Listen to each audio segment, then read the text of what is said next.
Because আমার channel ইচ্ছে রান্নাঘরে আপনাদের সকলকে স্বাগত। তো সবাই আশা করি সুস্থ আছেন, ভালো আছেন। তো আজকে আমি একটা মজাদার রেসিপি আলুর পাকোড়া নিয়ে চলে এসেছি। খুব সুন্দর, এরকম কেউ বানায়নি, নিউ একদম নতুন রেসিপি আমার চ্যানেলে। তো সবাই অবশ্যই দেখতে থাকুন। এখনও অবধি আমার চ্যানেলটিকে যারা সাবস্ক্রাইব করেনি, প্লিজ একটা সাবস্ক্রাইব করে আমার পাশে থাকুন। আর সবার আগে নতুন ভিডিও পাওয়ার জন্য অবশ্যই বেল বাটনটি অন করে থাকবেন। তো চলুন আমার ভিডিওটি দেখুন। বড় সাইজের দুটো আলু নিয়েছি, নিয়ে ভালো করে জলের মধ্যে ভিজিয়ে রেখে আলুর যে কষটা সেটা ভালো করে ছাড়িয়ে নিয়েছি, তাহলে আর ধোয়ার প্রয়োজন হবে না আর কালো হয়ে যাবে না। এই যে গ্রেটার মিডিয়াম থাকে আর ছোট থাকে, তো আমি মিডিয়ামটাতেও করবো, বড়োটাতেও করবো না, ছোটোটাতেও করবো না। তো এটাতে আমি একবারে লম্বা লম্বা লাচ্ছা তৈরি করে নেবো। ওই জন্য বড় আলু নিয়েছি, লাচ্ছাটা তাহলে বড় বড় হবে। তো এভাবে আমি লাচ্ছাগুলো বানিয়ে নিচ্ছি।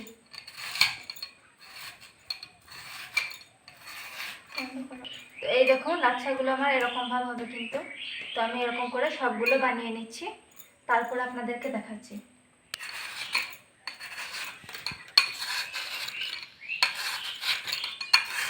লাচ্ছাগুলো আমার রেডি হয়ে গেছে। এই বাটিটাও আমার ছোট পড়ছে, তাই আমি এই যে আর একটা বড় জায়গায় ঢেলে নিচ্ছি।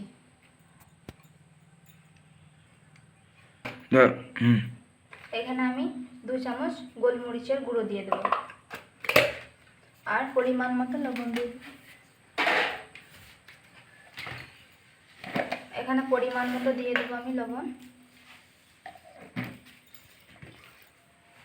আর দেবো আটাটা খুব বেশি দিলে হবে না, আলুর গাটা একটু মাখো মাখো হলেই হয়ে যাবে।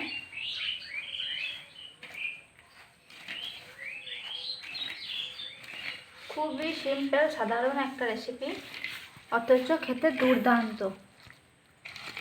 হঠাৎ করে বাড়িতে লোকজন এলে এটা বানিয়ে দিলে খুব সুন্দর ভালো হয়।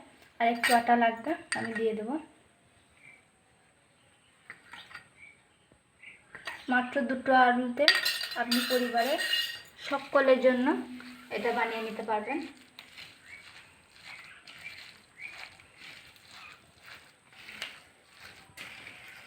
তো আমার সব কিছু ভালো করে মাখানো হয়ে গেছে। ওদিকে আমি তেলটা গরম করতে দিয়ে দেবো, এটা গরম করতে দিয়ে দেবো। এটা আমি সাদা তেলে ছাঁকা করব, সাদা তেল নিয়েছি। এটা একটু গরম হয়, তারপর তেলটা দেবো। এটা একবারে গরম হয়ে গেছে, এরপর আমি তেলটা দিয়ে ভালো করে তেলটাকে গরম করে নেব।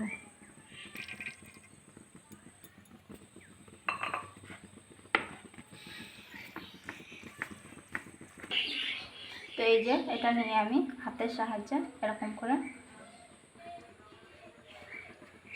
করে পাকোড়া শেপ করে এই যে এটা আমি তেলের মধ্যে দিয়ে দেবো।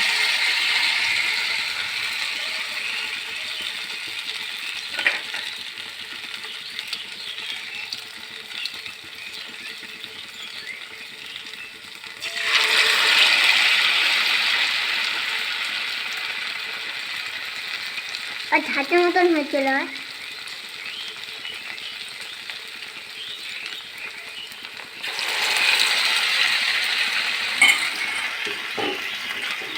কিন্তু এটা দেওয়ার সাথে সাথেই পাল্টাতে গেলে হবে না, তাহলে ভেঙে যাবে। এক পিঠটা ভালো করে হলে তারপরেই পাল্টে দেবে। আমার এটা মনে হয় এক পিঠটা হয়ে গেছে, আমি পাল্টে দেখি। এই দেখুন একবারে ছেড়ে যাবে না, ভেঙে যাবে না, কিচ্ছু হবে না। সুন্দর করে এটা কিন্তু লো ফ্লেমেই করবেন, কেন আলুগুলো ভাজার মাধ্যমে সেদ্ধ করতে হবে, তাই হালকা আছে করবেন। একবারে গনগনে আগুনে হলে হবে না। তো আমি এইভাবে সবগুলো পাল্টে নেব। এক পিঠটা হয়ে গেছে।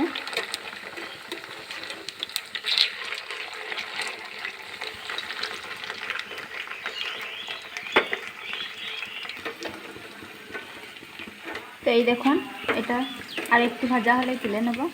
হয়ে গেছে সম্পূর্ণ। এই যে হালকা রং ধরেছে, এতেই কিন্তু হয়ে গেছে। আলুগুলোও খুব ভালো করে সেদ্ধ হয়ে গেছে। ওই পিঠটা আর একটু হোক, তারপর তুলে নেব। তো এগুলো আমি এবার তুলে নিচ্ছি, আমার হয়ে গেছে খুব ভালো ভাব।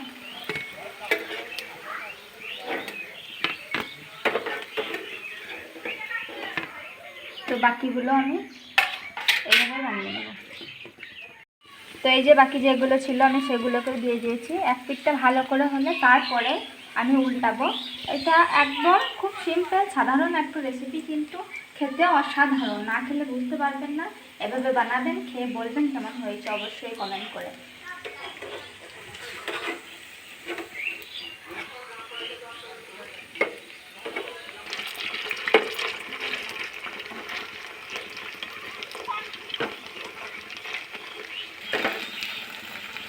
এটা এক ধারটা রং হয়ে গেছে, পাল্টে দিই। এটাও একটু ভালো করে ভেজে নিই। এই পিঠটা নিয়ে আমার হয়ে যাবে, আমি তুলে নেব। তো এটা আমার হয়ে গেছে, রং চলে এসছে। এটা আমি তুলে নেব।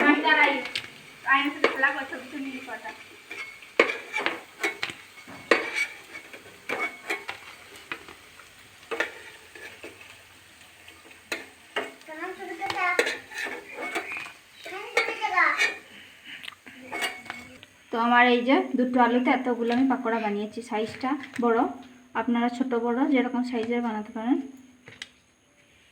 এটা আমি একটু ভালো করে সাজিয়ে নিই, তারপরে আপনাদেরকে দেখাচ্ছি। আমরা এই যে খাওয়ার জন্য বসে গিয়েছি। তো একটা আপনাদেরকে ভেঙে দেখাই। এই দেখুন ভেতরটা, আলুগুলো পুরো সেদ্ধ হয়ে গেছে, একটুকুও কাঁচা নেই। এবার টেস্টটা খেয়ে বলবো কেমন হয়েছে। না, টেস্ট করো।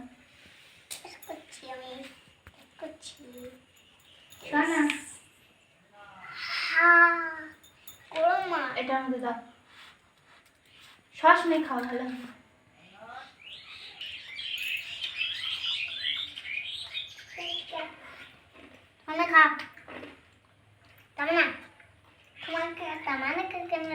খুবই ভালো লাগছে, খুবই ভালো লাগছে। আপনারও একটু বাড়িতে করে দেখবেন এরকম। ভালো হচ্ছে, ভালো হচ্ছে। আর তুমি সস নেবে না, এত দেবো।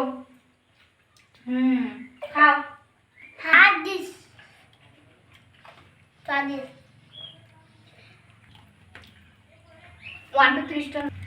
তো এভাবে বাড়িতে বানাবেন, খেয়ে অবশ্যই কমেন্ট করে বলবেন কেমন হয়েছে। আর চ্যানেলটি যদি ভালো লেগে থাকে, অবশ্যই রেসিপিটি যদি ভালো লেগে থাকে চ্যানেলটিকে অবশ্যই সাবস্ক্রাইব করে দেবেন। আর ভিডিও দেখার পর একটা লাইক অবশ্যই ভিডিওটাকে করে আমাদের সাপোর্ট করবেন, আমাদের সাথে থাকবেন। আপনারা তো আমাদের ফ্যামিলি মেম্বারের মতোই, তো ফ্যামিলি মেম্বার বন্ধু হিসাবেই বলছি। সবাই ভালো থাকবেন, সুস্থ থাকবেন। আজকের ভিডিও এই পর্যন্ত।